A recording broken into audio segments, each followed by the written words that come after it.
sorry, you guys keep tagging me about this whole Eric thing, and goddamn it, because I like Eric. He's a friend of mine, and he's going to continue to be a friend of mine. Will he probably be in my corner? Probably not. We have so many great guys at Extreme, Nate, Ray Cepho. We have so many savages that I would love to corner me. But, you know, man, that entire fight camp was just a struggle. Like, it was a fucking struggle. And, guys, we all have excuses as to why we didn't win or why we won and we shouldn't have won. We all fucking have excuses, and they don't fucking matter. The only reason why I'm making this video is because Eric had to go do a fucking podcast and become an influencer. So now I gotta, like, all right, kind of explain myself. Opportunity. And not just with fighting, opportunity never comes when it's supposed to. It doesn't matter what the circumstances, what the situation is. You will never wake up and say, no, today is the perfect day for opportunity. It will come at the worst fucking time. It will come at the worst time. And how many times it comes and you raise your hand and you say, you know what, like, I'm fucking ready. A lot of times you fail. A lot of the times you fail. But a lot of times you don't fail. And it's like, you must say yes. This is not an excuse, but that entire camp was just a struggle of I'm good, knowing you're not good. I was in Colombia like 8 weeks out, 7 weeks out, and getting stem cells on a broken bone. Again, bone healed fine, no excuse. It just kind of weighs in the back of your head. I was training with that Ritter guy, the submission guy, and he hit me with a whizzer. It was already broken. And dude, I thought my arm fucking snapped. I thought my arm snapped. He's like, I gotta go to Colombia. Like, this is fucked. But all camp, this is just in the back of your head. And like, you just keep telling yourself.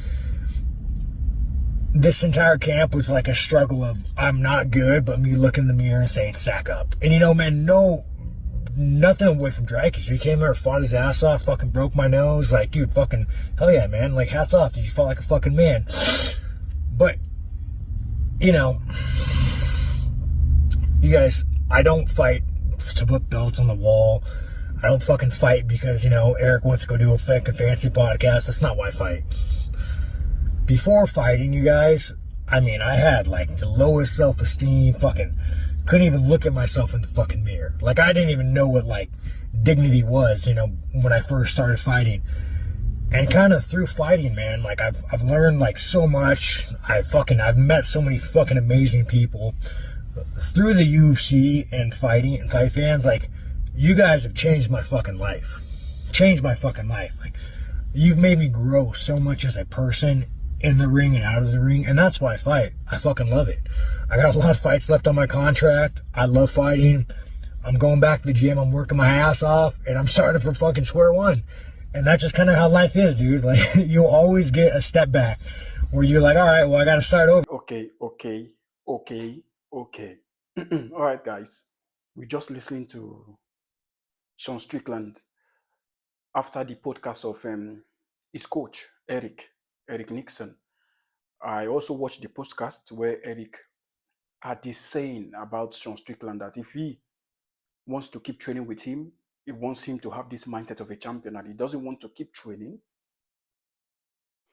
guys that doesn't want to become a champion. If it is for money, he should let him know. Okay. So guys, I'm not going to tell you who is right or wrong. I'm just going to tell you from my own point of view, my own perspective, the way I see all this situation played out. First and foremost, I didn't like it from the first time I heard of this fight.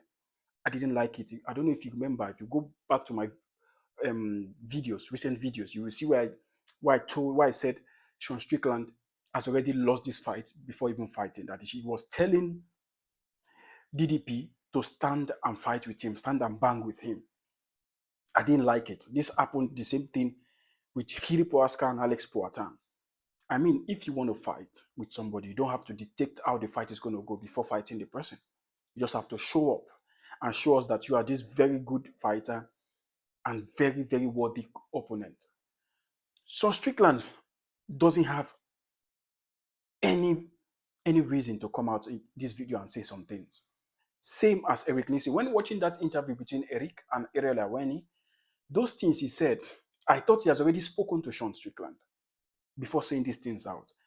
If you as a coach, you have a fighter, you have not spoken to him, and you went to a podcast and said everything you wanted to say to him in front of the world, it means there is no strong bond between you and this fighter. And if I was a fighter, I would get pissed off as well. Maybe not take it to the extreme the way Strickland is taking it to, because if you look at the fight between him and DDP, during the rounds, you will see Eric Nielsen telling him things. He will just move away. And I find that disrespecting, because a coach who coached you to be champion, because we all know Sean Strickland history. He comes out and said his father this, his father that. He even said it in this video that he's insecure about himself before getting into a fight, and there were a lot of shit things that he doesn't have to say. We already know that. You don't have to say that. But coming into a war title is just like Paulo Costa. Do you people remember what Paulo Costa did with Adesanya? Coming out after the fight, said, I drank a lot of wine. What kind of excuse is that? We all watched John Strickland being dominated for 5 rounds. His coach is telling him, this was the thing that happened the same in the first fight. Hey, we want to make this fight as competitive as ever. I didn't even find a round that Sean Strickland was very competitive. He got his nose broken. Your coach who made you become a champion, even if you watch that fight against Adesanya was not himself. Sean Strickland won that fight out of Adesanya being overwhelmed by a lot of things happening outside him. That is not an excuse, because we give Sean Strickland his flowers. But guys, I'm telling you, the first 2 rounds, Sean Strickland, DDP, I got bored. I was almost sleeping. I'm telling you the truth. Because Sean Strickland came out the other day and said he's going to fight, he's going to take back his belt and stuff. And what we saw was absolute shit show. And for you to come out now as a fighter of your coach, I'm not going to tell you that Strickland is wrong, Eric is right, or Eric is wrong, Strickland is right. I'm just going to tell you that these two, most especially Sean Strickland, has to learn how to comport himself when it comes to this kind of things. Because people are going to use what you say against you. People are going to use what you say, because he's a guy that's come out and speak almost everything he thinks. And Eric Nielsen, in the other hand, he has coached a lot of champions. He has coached like of Francis Ngannou and the rest. That gym, he has become 2 times best coach of the year. That is not a fluke. Coached Francis Ngannou to become heavyweight champion in UFC, MMA, mixed martial arts. Coached Francis Ngannou to beat somebody in the boxing world. I mean, what else can you say? He's one of the greatest coach. And for him to come out in ariel heiwani, for me, where I think Eric Nixon was wrong, I'm going to be honest with you, because I think this part is where people need to know. Where I think Eric Nixon was wrong was coming out in ariel heiwani show and telling people what he thinks about Sean Strickland before speaking to Sean Strickland. But Sean Strickland coming out in the video, this one I just showed you before this video, coming out and saying that Eric Nixon won't be in his corner anymore, is a friend, is that, it's just absolute childishness. I'm honestly speaking with you. I respect Sean Strickland.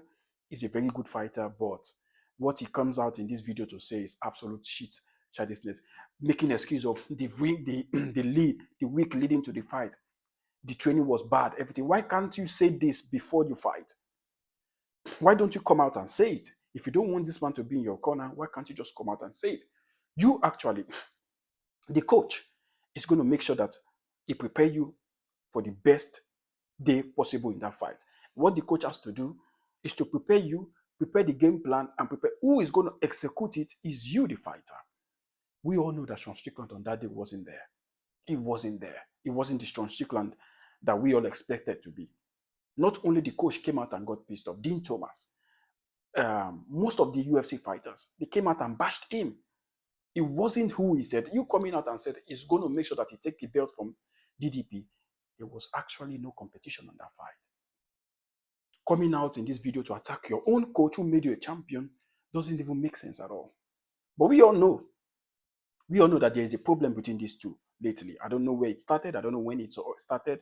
But we just know that these two, the interview with him and with Nixon and Eric Nixon and heiwani just proved that there is a problem between these two. And him coming out of this video and attacking his coach just doesn't make sense. I think the gym they train is a very big gym. It's an amazing gym that have brought out one of the best fighters in the history of this sport. And I hope they figure this out, man. I hope they figure that. For me, I just feel like Sean Strickland was immature by bringing in this video. I just feel like if Sean Strickland was mature, he would have called Eric Nixon and have a man-to-man talk with him than coming out in video and start telling people that he's not going to coach me anymore. Like, bro, he's your coach. He made you a champion. Yes, you have to respect that. You're not only a champion in his gym. There's a lot of champion in that gym. Guys, honestly, let me know what you think about this statement of Sean Strickland, and let me know what you think. Who is wrong? Who do you think is wrong? Is it Sean Strickland? Is it Eric Nixon? And what do you think the solution is? Do you think Sean Strickland is right for making that statement of telling people that Eric Nixon is not going to be his coach anymore? Let me know what you think about it, man. I love everything you guys have been showing to me. I appreciate it very well. I mean, this video is not up to where it's supposed to be at the moment. We're improving with you guys. They're getting there. Thank you very much. I honestly appreciate it. Click the subscribe button, like the video if you enjoy it, and I will see you in the next video. Until next time, guys, peace.